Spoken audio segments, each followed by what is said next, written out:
What's going on, y'all? Happy Thanksgiving edition of the Time Report podcast out here. Hope you guys are having a good day. Hope you guys have a nice, safe Thanksgiving with you and your families. We have a lot to talk about with the Titans and the Jags. Jags are coming back into town for the last time in November. The Titans are going to be at home. This is your last chance to see the Titans until December when we face Kansas City and Patrick Mahomes. We have a lot to break down, a lot to talk about. Appreciate you guys tuning in today. So let's just kind of start with that. We got a couple stats we're going to read you guys today. We got a couple interesting notes we do want to bring up. Marion Carthon kind of spoke about that you want to trade out for Jahmyr Gibbs. We'll talk about that as well. Get some headlines, college football. Boom, let's break it all down. We got a question in the middle of the show as well.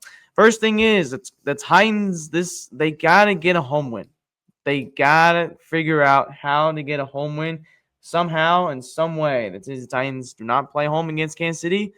If they only got 3 more chances to get a home win this year, and the third one seems more likely than the second one, right? It's either this one, or it's either the Saints. I don't see the Titans. Maybe we'll get an upset against Kansas City, but I don't doubt that one. That one's going to be tough. We'll see where that goes. But these are the next 3 chances for the Titans to get a home win, and we'll talk about that as well. The last time the Tennessee Titans beat Jacksonville at home was against 2024 when we knocked Jacksonville actually out of the playoffs. Ryan Tannehill and Derrick Henry were both still on the team. Mike Vrabel was still here. That was a 6-11 year. Ryan Tannehill had 168 yards, 2 touchdowns. Derrick Henry had 153 yards and a touchdown in that game. Excuse me. Calvin Ridley also got a big touchdown for Jacksonville. Tennessee intercepted Jacksonville twice in this game. We'll talk about that as well. 3 fourth down stops by the Tennessee Titans defense in 2024. So let's talk about that. Let's get to some stats before we get into anything. So the Jacksonville Jaguars are really good with time possession. And we'll talk about the 3 takeaways in just a moment. Some stats here, the Jacksonville Jaguars had 24.5 points per game, was 12th in the league. 330 yards in the yards per game, as 16th in the league, right, average. Time possession per game is 32.21. That's key. That's 3 whole minutes better than the Tennessee Titans have possession on offense. Defensive sacks, they had 21. Total interception, they have 13. They're second in the NFL as of today, and that is something to keep in mind. Trevor Lawrence had an interesting kind of year. Obviously, number one, you lose Travis Hunter to injury. He is down for the season. That's a big loss. Brian Thomas Jr., they kind of got hot kind of late. He's starting to ramp back up as well. He's got some injuries. He's expected to be back this weekend as well. Travis Etienne's having a good year on the ground, averaging 4.5 per carry. Let's talk about the Titans outside of the ball. Talk about Cam Ward today, who's in, who's out. Big injury for the Titans, and who's in, who's out. Lloyd Cushenberry is out with a foot injury this weekend. So Corey Levin is going to take the start. Cushenberry, who did not practice all week, who we kind of saw this coming by Thursday or Wednesday. If Cushenberry might be out, he has a really bad foot injury. Levin was in there most of the fourth quarter, and Levin will be starting for the Titans on Sunday. Another injury is, too, Jalen Armour-Davis has an Achilles injury. He is out for Sunday's game. Iomanner is questionable with a hammy. He was limited all week long. Kendall Brooks had a concussion. He was out for Sunday's game. Same thing with Shy Tuttle. He did not practice all week. He has a concussion. He's out for Sunday as well. A couple questionables, like I just mentioned, like Iomanner. Dan Moore with his knee injury. Oli Odu came in and replaced Dan Moore late in the game. He is also questionable for Sunday. Same with Chig with the foot. Titans' big weapon on offense so far this season is also questionable with that foot injury as well. Everybody else should be good to go. Same as Xavier Woods, who has a hamstring injury. He is limited for Sunday. So we could maybe see if Alec Iomanner goes tomorrow and he's like, I'm not really feeling right. You could maybe see Restrepo one more time. It just depends. We have to see how that goes tomorrow and see if the Titans do bring him up just in case. They can always inactive Restrepo, but just in case they might use it. But it's kind of risky because you only get 3 a year, and the Titans already use 1 on Restrepo. Biggest thing on Jacksonville's defense, almost everybody's good to go. Thomas is good to go. Hunter Long's good to go. Jerry Jones is good to go. Only 2 guys on defense who are out for Jacksonville is Trayvon Walker and Eric Murray. Rick Armstead is good with the hand. He's full. So those are 2 injuries that Jacksonville will be missing on Sunday. I do want to talk about Trevor Lawrence. Lawrence who the Titans only faced 6 times in his career, is 3-3 with facing the Tennessee Titans. He did not face these last time he faced the Titans is when the Titans beat Jacksonville. Last 2 times Mac Jones was facing the Titans last year. Also, Trevor Lawrence so far in his career, he's thrown 1,016 yards. He's 150 for 22, 67.6 completion percentage. Also has 9 touchdowns and 7 interceptions. So, biggest thing here, the Titans need to take advantage of Trevor Lawrence. Trevor Lawrence so far this year under pressure. Lawrence is only on the ground so far. He's not really been running so much the ball. He's moving really in and out of pocket. That's what's really been making Trevor Lawrence a good quarterback in the league and taking time to find his weapons down the middle of the field. So I think the biggest key takeaways versus the Jags versus the Titans this weekend, and there's a couple of them. Number one, Tennessee Titans, you got to run the ball better. The Titans with Tony Pollard, you got to figure out a way to run the ball. Even if that's with Moore or without Dan Moore, you got to run that ball better. Pollard's only averaged 32.3 yards per game, 3.5 on the ground so far this year. Pollard needs to get going in this game. If the Titans offense wants to create sustainability, wants to get better on those drives, you need to run the ball. And it's either going to be Pollard, it's going to be Spears. At this point, pick one of them and just stick one of them at that point. Because the Titans last game, they're trying to go back and forth, but it didn't work between the two. So they have to figure out and see, okay, who's going to be the biggest guy there to lean on? Is it going to be Pollard? Is it going to be Spears? That's going to be the biggest question. Just run the ball better. Just please run the ball better. Biggest thing, number 2, Cam Ward's momentum. I want Cam Ward to get a win at home. I would love to see Cam Ward get a win at home versus Trevor Lawrence versus the AFC South opponent. That would be absolutely perfect. To the season's already been absolutely horrible. Yes, the season's already gone. We already know that. Jeffrey Simmons said that today. We need to take care of Trevor Lawrence. The biggest thing that'd be so cool is if Cam Ward get his first win at home. We haven't won home in almost 380 days now. So the biggest thing is, hey, man, you got to take care of this one at home. Cam Ward has shown a lot of momentum recently. He's not been turning over the ball. He's looking way better in the field. Being consistent. Keep that momentum up. I think that's the biggest thing as Jacksonville is if they can actually start with Cam having more momentum. That's the biggest thing on Sunday that they can take care of. My third thing is for Tennessee Titans. Come on, defense. Defense, you need to stop the ball. Yes, we mentioned Jacksonville's average 30.3 points per game. Jacksonville's scoring at least 27 points in 4 straight games. ETN leads the Jags with 975 scrimmage yards this year, 7 touchdowns. Lawrence had 14 touchdowns this year. Jacksonville's not perfect. Titans need to get these mistakes. They need to force mistakes. They're one of the lowest teams in the league with interceptions this year on defense. And Jacksonville, Trevor Lawrence had 3 of them last week. He has the 3rd most interceptions in the league. You got to find a way to get those turnovers. You almost had one last week against Sam Darnold. Derek Baker Jr. read that perfectly. You almost had that one last week. So I think that's the third thing, create turnovers. Either getting the ball out of ETN, either that's forcing Trevor Lawrence to make those awful throws, whatever it is, roll with it. I think that's what they got to do. I'm just going to bring this up. I want the Tennessee Titans to win tomorrow. And Sunday, excuse me. I keep forgetting Sunday. Titans fans are going to call me crazy. And dang, I am. I don't want this team to lose. I love saying that with momentum. I love these guys. These guys fight so hard. And just to see these guys week after week, short losses. They're fighting to the end. You were down against Seattle. Seattle was waving the white flag a little bit. You could have done the same thing. You could have just ran the ball and be like, hey, I'm done. No. Cam Ward fought later in that game. Cam Ward dominated against Seattle later in that game. It was nice to see that momentum.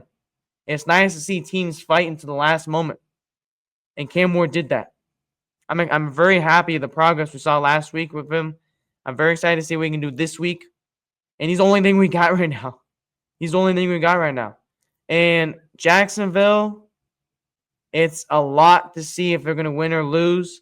Yes, if they win, it's AFC South opponent. I don't like it. But if we lose, man, if we lose, I'll be very disappointed. But if we win, I won't be upset at all. I think a lot of Titans fans got to look at this and be like, hey, what at this point, you got to have so much things happen for the draft. You got to hope the Saints. You got to hope the Jets. You got to hope the Giants. I mean, there's so many teams you got to hope lose. And this season, it's been a really weird year for the NFL. There's so many bad teams this year. And my whole thing is on this. I love, and I mean it, I love going to Titans games, even when it's cold, even when it's raining, even when there's nobody there. I love showing up. Why? Because that's what real fans do, man. Real fans support this team even when they're 1-10. Real teams support this team when they're 10-1. It's just how I look at it. And I love this team with my heart and my passion. I'm thankful to be a fan, even when the times are very bad. I hope the Tennessee Titans get a win on Sunday. That's one thing I'm actually looking forward. If they don't win, guess what? I want to see improvement on Sunday. Show me improvement. Show me something to be excited about, right? Losing's not exciting. The draft picks don't always work out, ladies and gentlemen. I hate to break it to you. As much as we want to see the Titans get the number one overall pick and maybe get Reuben Bain, maybe get Reese from the Ohio State, I don't want that right now. I'm focusing on winning Sunday. I'm focusing on what this team can do for the future. This team has a lot to build, a lot of pieces. This draft class has been absolutely incredible.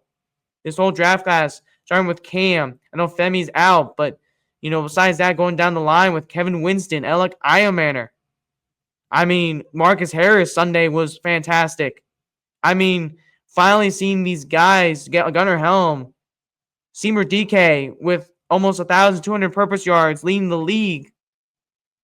It's unbelievable seeing these rookies just step up and play their hearts out week after week after week. Yes, Sunday was a struggle against Seattle. I get that. But it was so good to see these young guys play. Before we get into NFL headlines, this is actually Ran Carthon kind of exposing his plan, I guess, of Jahmyr Gibbs.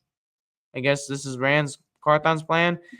Listen to this. We'll bring it down after this clip. Dream scenario was to be able to trade back and in some scenario be able to trade back, pick up an additional second-round pick, and then package the 2 second-round picks and trade back into the bottom of the first to take Jahmyr Gibbs. Because I thought just adding a player with that type of explosiveness makes you instantly explosive on offense. And you talk about a 1-2 punch of Jahmyr Gibbs and Derrick Henry at the time. That would have been a problem. Well, if you wanted a reason why Ran Carthon was fired, there you go. You got your reason. Horrible draft analysis, horrible all around. I think Rand was not ready to be a GM, and then there you go. And I don't think Vrabel was thinking about that either. You have King Henry, and you're gonna draft Jahmyr Gibbs. Okay, yeah, that's we needed a dressed offensive line, and we got Peter Skoronsky. And honestly, I'd rather have Peter Skoronsky on the O-line than have no O-line and wonder what the heck we're going to run the ball to, right? Exactly. So, anyway, let's talk about some NFL games and Black Friday football before we get out of here. And then we have the question in college football, and let's go. Let's right into it. Jordan Love and the Green Bay Packers. How about Love with 4 touchdowns and 234 yards? Man, Josh Jacobs, with 83 yards on the ground, took care of that Lions defense. Jared Goff definitely did not have his best game overall. He had 2 touchdowns, though, but at the moment had 3 bad sacks. Jahmyr Gibbs on the ground only had 68 yards. But how about Wicks for the Packers getting 2 of those, and Watson for getting a big touchdown as well? Man, that was incredible. But, moving on in the next upset, the Cowboys beating the Chiefs. And, does this solidify Kansas City's playoff spot? Is it crazy that we're in November and the Chiefs are potentially out of the playoffs? I mean, they're going to need a miracle now. They need to win the next 4 games or something to get in. Man, they need to win 4 out of the next 6 games to get into the playoffs or something. Because, that's awful. Holmes with 4 touchdowns, but the Kansas City running game did not have any answers.